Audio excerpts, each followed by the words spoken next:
I love the sun. Sure, I've heard about cancer, but what the hey? I'd rather die 5 years early and at least have a little color on my face. No, I suppose I could be doing better things with my time, like helping those more fortunate than myself. And it's true that... What are you doing? Come on, I don't have any money. No, come on, get out of here. Hey, you looking good. Man, y'all done. Get out of here, pal. Come on, man. I can't get to my pocket. Come on, look how clean. Come on, I'm starting the show here. We're rolling. Hey, you ain't got no 50 cents. Come on, look how clean. Another thing about a tan. It's true, isn't it, that here you are sitting in a chair with a sweat... Get out of here. Hey, man, come on. Oh, forget it, Josh. I can't do it. Start the show. Come on, man. 50 cents. Damn technology.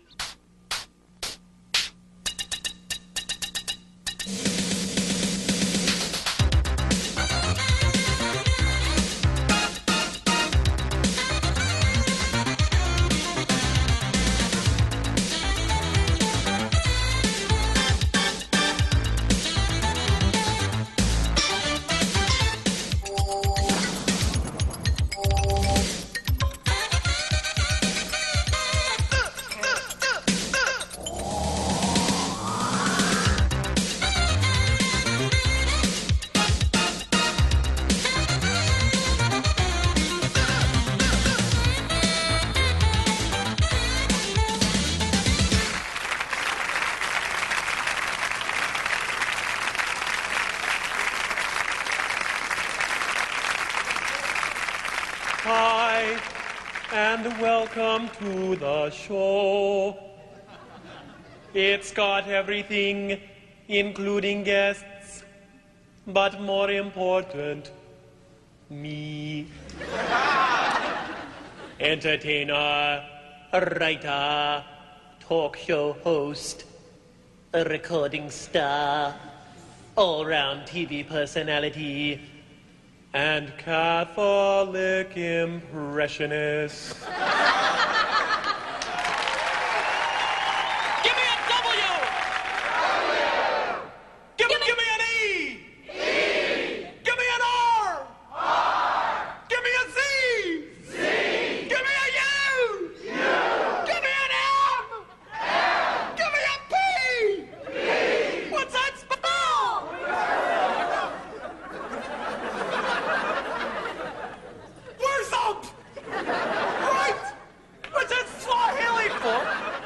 First guest. Take it away, boys. It's the last show.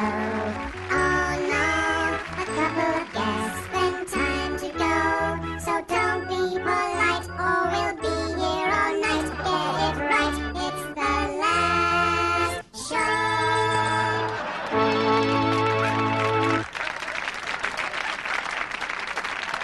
Started 0527.86. We are seated in a studio on East 76th Street. David Brenner was here before us, but he got canceled. Captain! I'm giving you all I've got! We're at work factor 9 for G's sake! We're breaking up! Come in, my next guest. William, thank God for syndication, Shatner.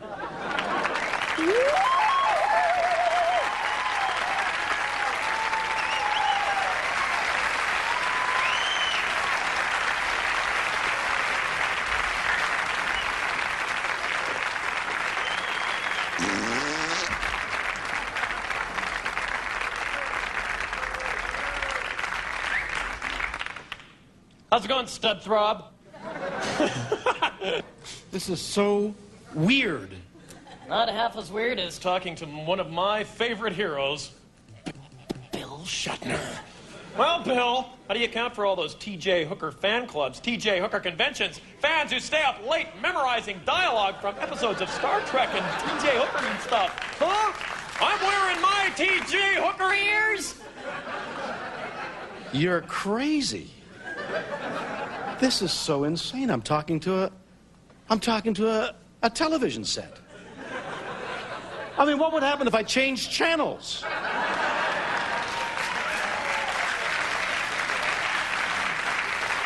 Tough luck, I'm syndicated.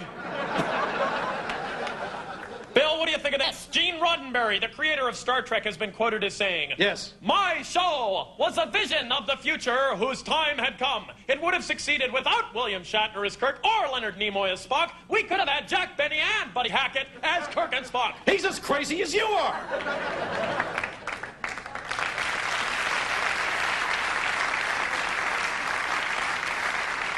I made that up. He never said that. He never said that? You made that up? Yes. I'm a guest on your show, and you made that up? I love the way you have your collar done up like that. I love it. It keeps the ducktail up, doesn't it? I love the way you have your badge. It's upside down. Is it upside down? Yes, turn it around. That's because I'm coming back to Earth as opposed to going up to Venus. Strange guy. Whenever you've had the opportunity Yes. to do comedy, you've always demonstrated a flair for it. Do you regret not having done more of it? I had hoped to do some here. You're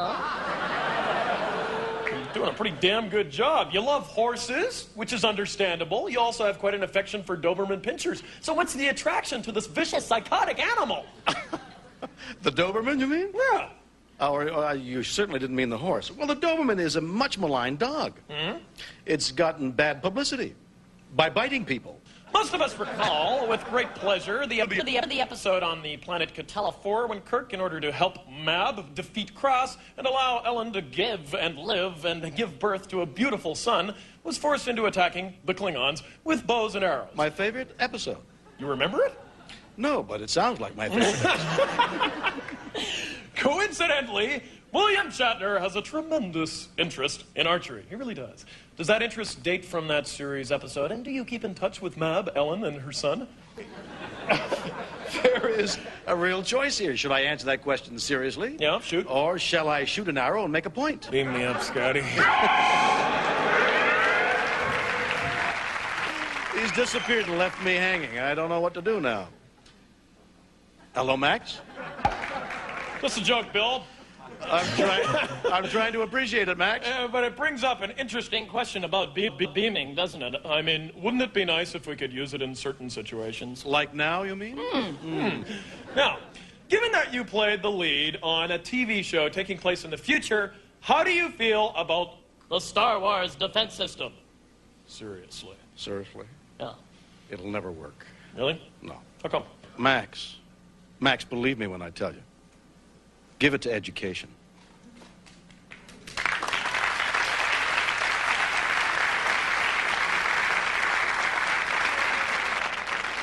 William Shatner, you've talked about being a vegetarian and you've mentioned your love for animals. Picture this. You're stranded on a desert island. Your only companions, a horse, a whale, and a Doberman pincer. Your hunger knows no bounds. Which do you eat first?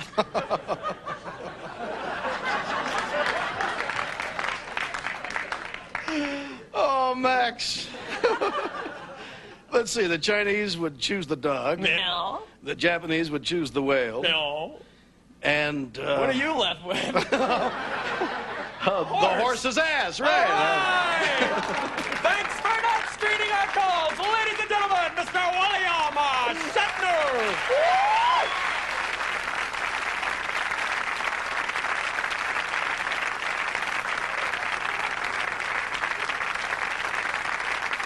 Well, I've been doing it for about 10 years now, I guess.